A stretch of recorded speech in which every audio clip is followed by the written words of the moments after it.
ทักทายสบายดี FC เบิร์ดสุขุสุคนเนาะบอกว่าสิอยู่ภายในและต่างประเทศยินดีต้อนรับเข้าสู่2,000จิตคนหากินเช่นเก่าเช่นเคยทุกคนมื้อนี้กาขอดข้าวขอดน้ำเด้ทุกคนเอ้ยเต็มรูปแบบเนาะมุ่งหน้าขึ้นใจผู้คือเก่าหลังจากที่ว่าอันในผ่านมานี่ก็นับว่ามื้อนี้เป็นมื้อแรกเนาะมาอยู่ป่านี่เมื่อวานนี่มากะค่ำเลยเด้เมื่อวานนี่ก็บ่ได้ออกไปทางใดคืนนี่ก็ฝนตกเนาะตกแห้งคักได้คืนนี่ก็ได้เลยบ่ได้ออกไปไต่ตาเนาะ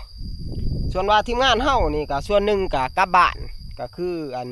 เบาสัญญาและก็เบาลุงแม่ทับกุ้งก็กลับบ้านเลยยังเหลือแต่3ในพานบ้านนี่ก็คือพานทองแท้และก็พานหม้องในพานเองมื้อนี้สิเลาะเรียบๆนี่แหละคือเก่าทุกคนเลยเลาะเรียบจ่ายผู้นี่แหละไปเบิดมื้อนี้เพราะว่าเฮาก็ถือห่อข้าวห่อน้ำไปนะไปเลาะอะไรเนาะเพราะว่าช่วงนี้ก็ยังหายากอยู่สำหรับเหนื่อยใหญ่เฮานี่แหละมาถิ่นเก่าถิ่นเดิมเนาะเพราะว่าทีมงานเฮาไปนี่ก็พออยู่แต่ว่าบ่ได้ทับเพิ่นว่าก็สิไปล้ำห้อยเก่าเพิ่นนี่แหละเพื่อว่าอันมันยังคงค้างอยู่เมื่อวานนี่พันทองเพิ่นก็พอเด้พอถอกโคบกเพิ่นว่าพันม่องก็เกือบได้ทับเมื่อวานนี่เนาะตกมาเช้ามื้อนี้ก็อากาศก็ยังครึมๆคือเก่าเทิงครึมเทิงลมเนาะนี่แหละอุปสรรคของเฮาในการหาอยู่หากินเนาะเอามายามพ้นนี่ก็อยากทำใจแน่น้ำสภาพอากาศนี่แหละบักเวอร์นี่ส่วนใหญ่มันก็สิอยู่ดอนหกเนาะเพราะว่าช่วงนี้มันกับพ้นลิ้นมันสิเฮ็ดเฮือนเฮ็ดห้างคันว่าตัวใหญ่นี่ก็สิอยู่ทำประเภทบักทอบบักนะนอนทำฝนมันตกเลยเด้มื้อนี้ก็สิเลาะเรียบๆอันนั้นจ่ายทำนั่นแหละเพราะว่าอันพอบักเวอร์นะมันนอนทำอากาศมันก็สิครึมๆแน่ไปเบิ่งน้ำกันมื้อนี้ว่าในพาดในสีพอยังเนาะหรือว่ามีเหตุการณ์อีกอย่างในมื้อนี้ไปเบิ่งน้ำกันเลย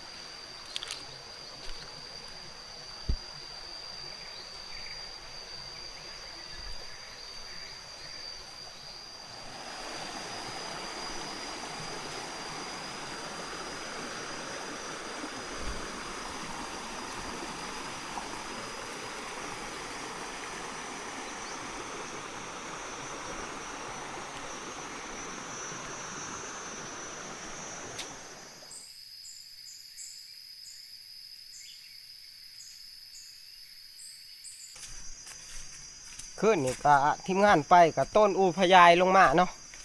ฝนตกมันจะฝนจากลมทีมงานวะเลยบุญไฟมานหยังขึ้นนี่ก็ได้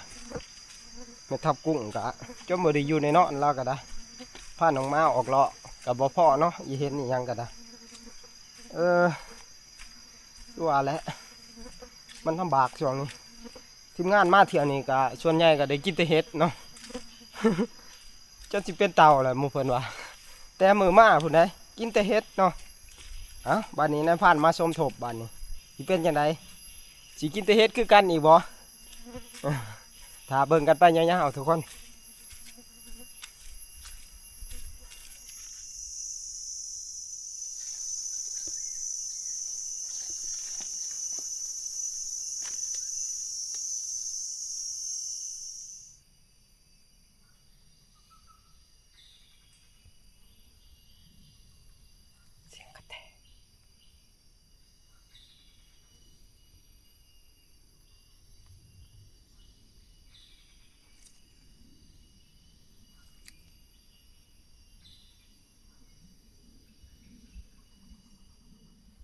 มักบกต้นนี่กำลังโลนทุกคนเลย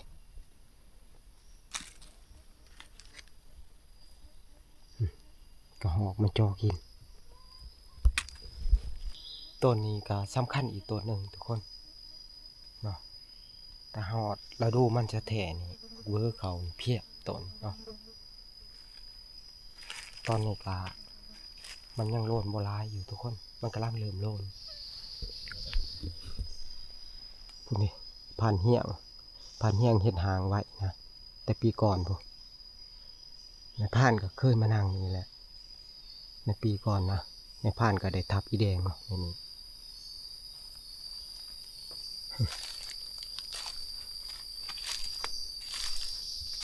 ยังโรนไปทั้งร้าย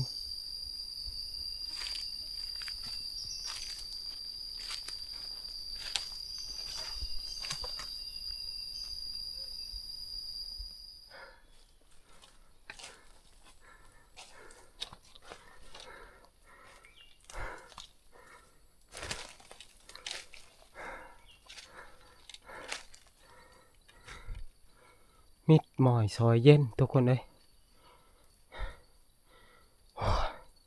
ปีนผักผู้มานี่ก็ยังบ่ทันเห็นร่องรอยสัตว์พ่อโตเนาะมื้อนี้อากาศมันบ่เปิดทุกคนเลยมืดมาแต่เช้าเลยคิดว่ามันสิแดดได้มื้อนี้แต่ก็บ่แดดเนาะนี่แต่ว่าสิเลาะไปเรื่อยๆแหละซ้ำมันค่ำทุกคนเลยมื้อนี้ข้าวเพลนก็บ่ได้กินซ้ำเนาะเพราะว่ากินข้าวสวยๆแน่มื้อนี้รอกินมื้อแลงบาทเดียว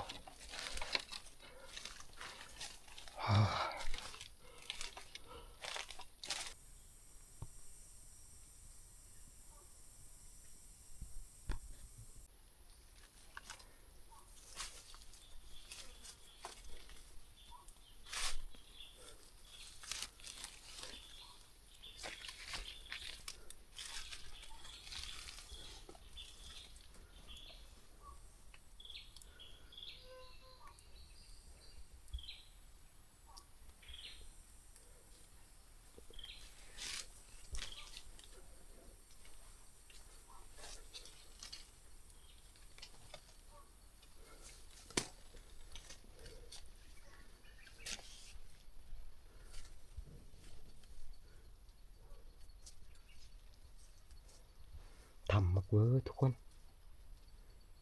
หน้าพ้นมันมักเข้ามานอนในทำเลยนี่ก็ยังบ่ทันได้เห็นห้อยมันเข้ามานอนเนาะชาเบิ่งลงน้อยนี่ก็หึงเลยบ่ทันได้เข้ามานอน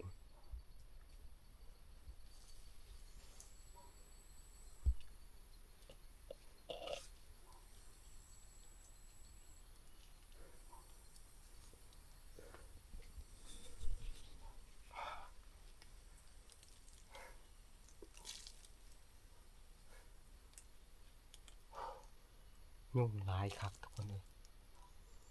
คิดว่าฝนตกเอื่อนใหม่ๆนี่จะสิออกมาย่างหาพอดเบอร์นะแต่กาเฮาก็ย่างมาไกลพอสมควรนะทุกคนเลยแต่ยังบ่เห็น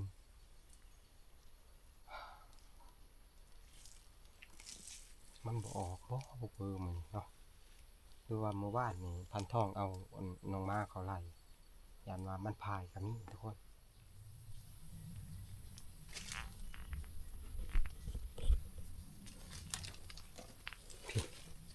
แถวจ่ายนาพายมีแต่หมูมานอนเลยทุกคนเลย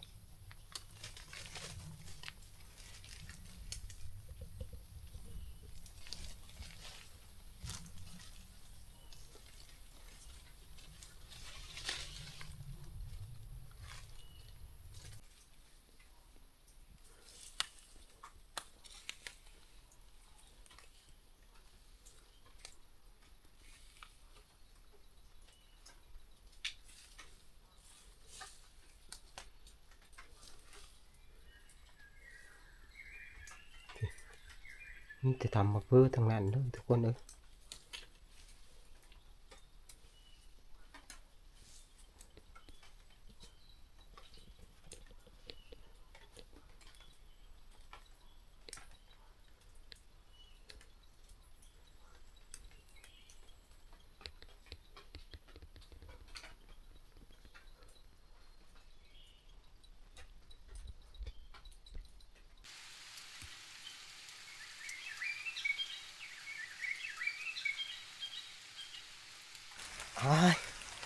ท่านได้ไปหอดทรายทุกคนเลยฝนตกอีกแล้วนี่เอ้ยอยากไปเบิดเลยเออ กำลังเลาะได้ที่แล้ววงหนึ่งนี่คิดว่ามันสิแดดแหละตกมาอีกแล้วฝนนี่ก็ได้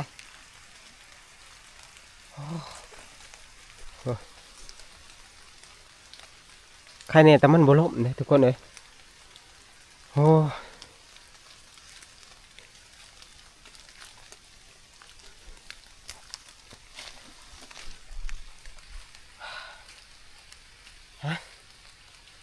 เลาะไปนี่แหละเนาะได้ออกมาแล้วตกกับแม่ลุยทุกคนเลยตอนนี้ก็อยากเข้าบ่ายโมงกว่าๆแล้วนะแต่ว่าในผ่านเองนี่ก็ยังบ่ทันได้เห็นพอชัดมันเที่ยวอยู่ฝนมันก็ตกเลยขึ้นแนวนี่แหละเนาะคันว่าบางเช้านี่ครับฝนตกกับบ่แห้งบางเช้านี่ครับพอดีลบร้อยเนาะ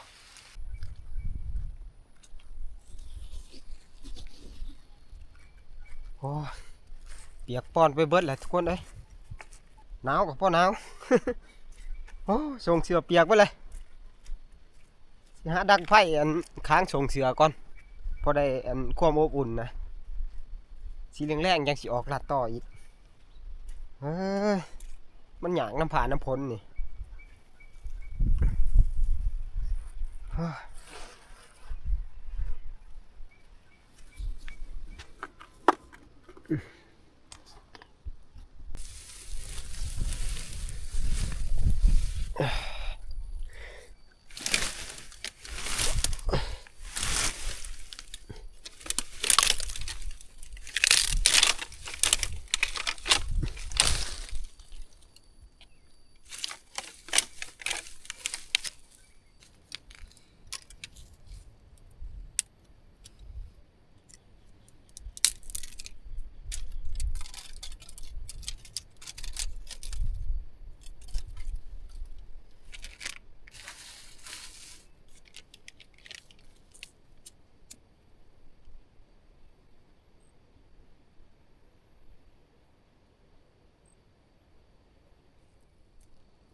พ้นนี่ก็เฮ็ดคือโพโลทุกคนเลย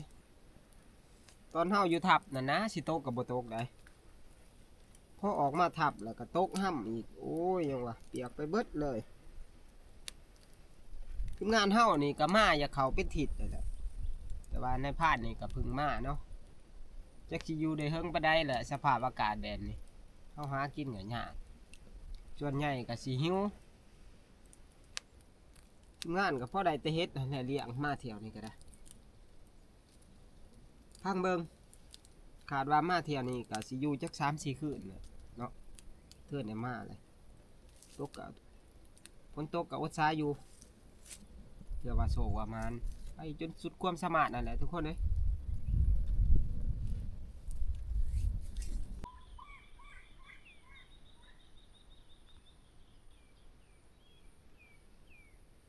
ไปบ้านนี่ได้เวลานาทีแล้วฝนนี่ก็ตกบ่หยุดนี่ก็ยิบยับอยู่แต่ว่าบ่แห้งเอาจำเป็นเลยทุกคนเอ้ยตอนนี้มันก็เริ่มอันตะเว้นอยากคอยเลยเฮาอยากไปนั่งดักเนาะจักมันสิเศร้าหรือบ่เศร้าแหละฝนนี่ยังยี่ยะอยู่ลองไปเบิ่งพุ่นแหละสิไปโซนเบื้องไงไปบอลมอเนาะถ้าว่าฝนตกแห้งนี่ก็สิยุติและการนั่งดักก็ได้เอ้ยบางทีนี่เขื่อนตัวบ่ได้จักดีเลยยี่ยะอีกแล้วนี่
จนค่ำจนมืดได้ทุกคนเลยพ้นนี่ก็ยังบ่ทันได้อยู่ตกเนาะในพานนี่ก็จนบ่จักหมองสิหาบ่อนั่งนะโอ้มางวดนี่ลำบากหลายทุกคนเลยตกบ่แห้งนะพอดีให้เฮาบ่ได้ยินรหัสอีหยังนะไปถึงสิตกก็นั่งแล้วมื้อนี้มันได้ออกมาเลยเด้หาบ่อนั่ง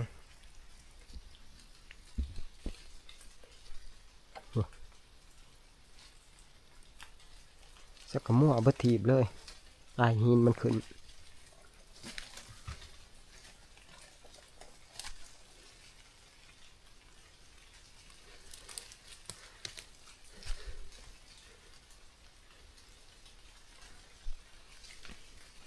พอดบ่เบิดทุกคนไปจังซั่นเลยเนาะ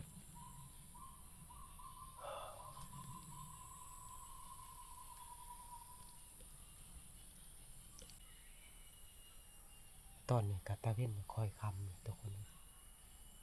ในผ่านสิล่องขึ้นนางดักเบิ่งนะ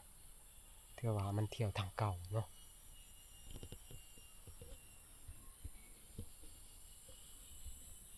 นี่แหละในผ่านสิขึ้นใหม่ล่ำนี่ว้าวบ่ได้เลยเนาะเทื่อว่าโชว์ประมาณทุกคนเลยเอาเลาะไปกะเมื่อยซื่อๆทุกคนมันกะบ่ค่อยได้ยินรหัสอีหยังนะเนื่องจากว่าอันพื้นที่มันก็เปียกแน่น้ำพ้นก็ย่อยเลยทุกคนสิลองขึ้นนางดักเบิ่ง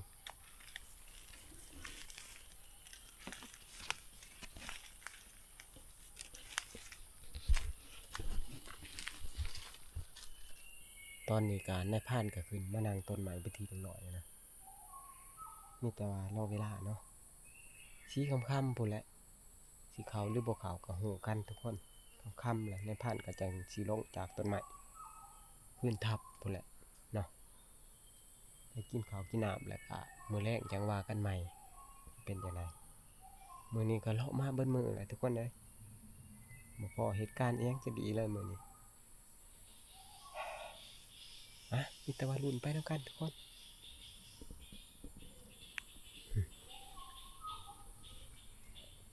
มันเป็นซ้อมทางมันเที่ยวดิเพราะว่าที่ในพานอยู่นี่มันเป็นขอต่อดงเนาะทางมันหมักขามมันสิความจากดงนี่ไปหาดงนะ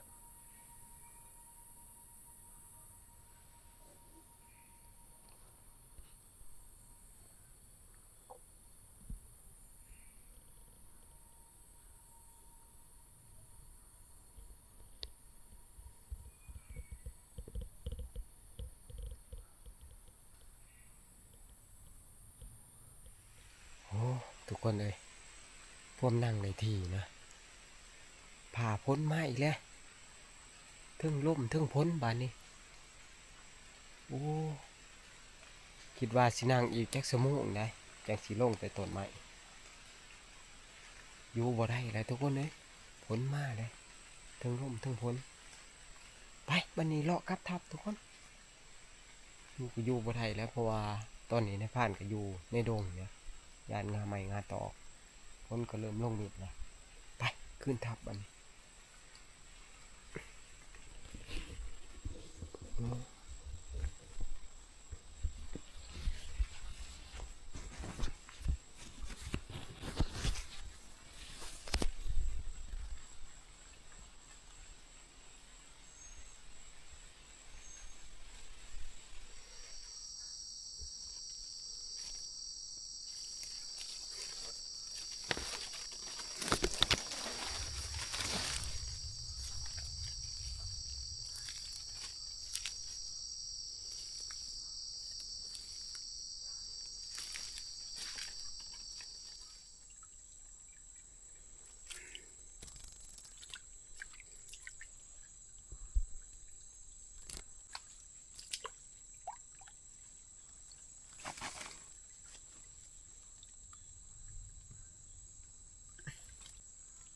ปลาคอกังทุกคน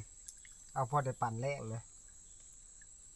เมื่อทับกับบ่ช่วงที่มีแนวกินหรอกเนาะพันหม้องกับพันทอกจักว่าไปเลยจังยังนะ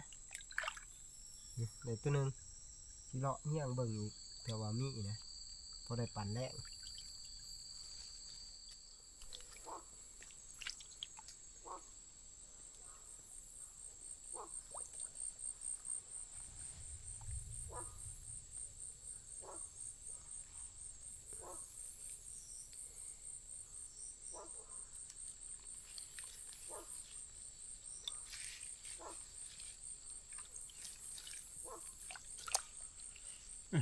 ก็ใส่เลย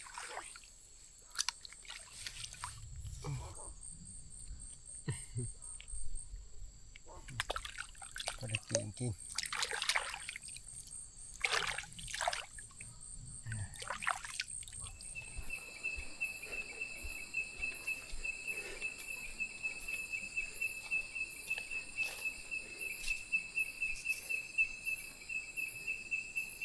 โธ่ปิดประตูคักแน่พันหมองกับพันท่องนี่คือสิไปเลยแหละเบิ่งส่งปิดประตูเทียงคักแน่เลยฮะ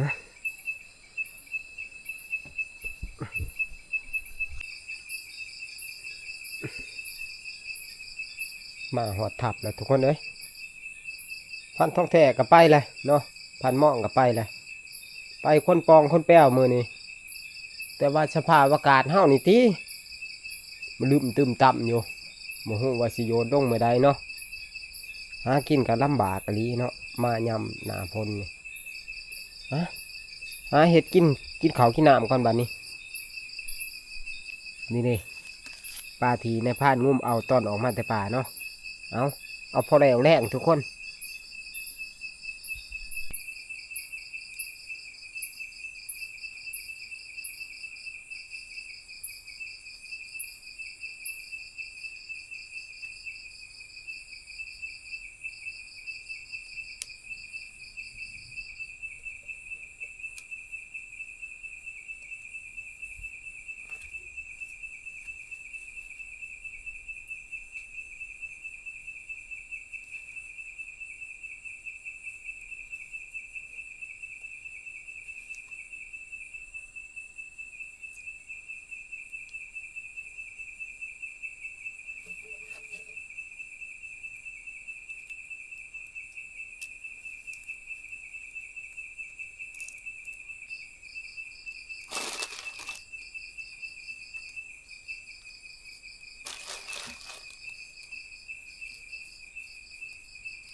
ได้ที่แล้วทุกคนพันท่องกับจักกินอีหยังกับพันหมองบ่หิวแล้วมือนี้ได้กินปีนปลาเนาะไปมานี่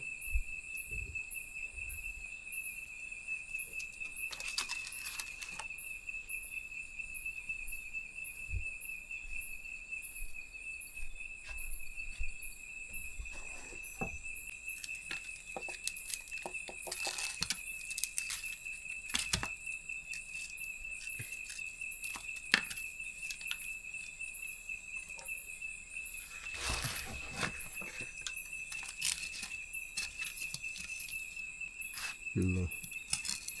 ปิ่งปลากังกินครับหน่อไม้สมเนาะต้นแจ่วกระเบิดเท่านั้นแหละทุกคนเลยมาบัดนี้กินข้าวแรงน้ำกันนี่แหละ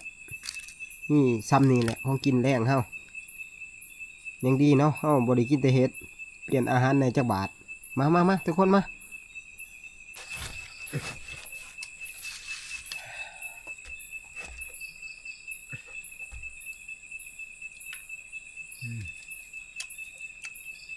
ปลากังตัวบักใหญ่มันปลากังตัวใหญ่ๆหอมครับ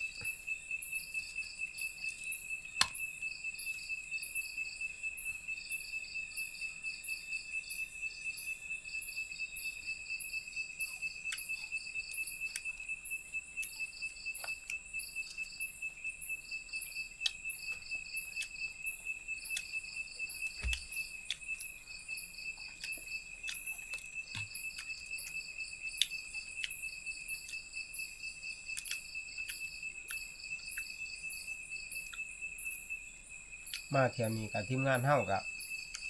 หิวกินหิวอยากว่าซั่นซะมันบ่มานได้กินแต่เฮ็ด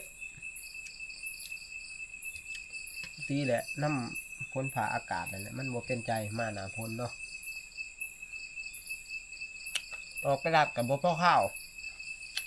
ตกมาอีกแล้วคนกันล่ะบ่พอสิเป็นอีหยังให้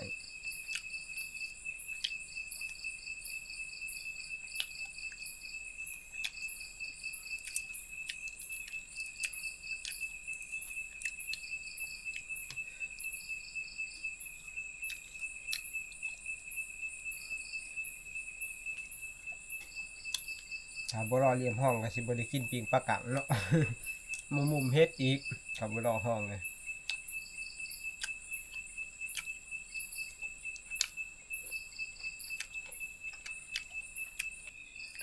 กินข้าวกินน้ำแล้วกะ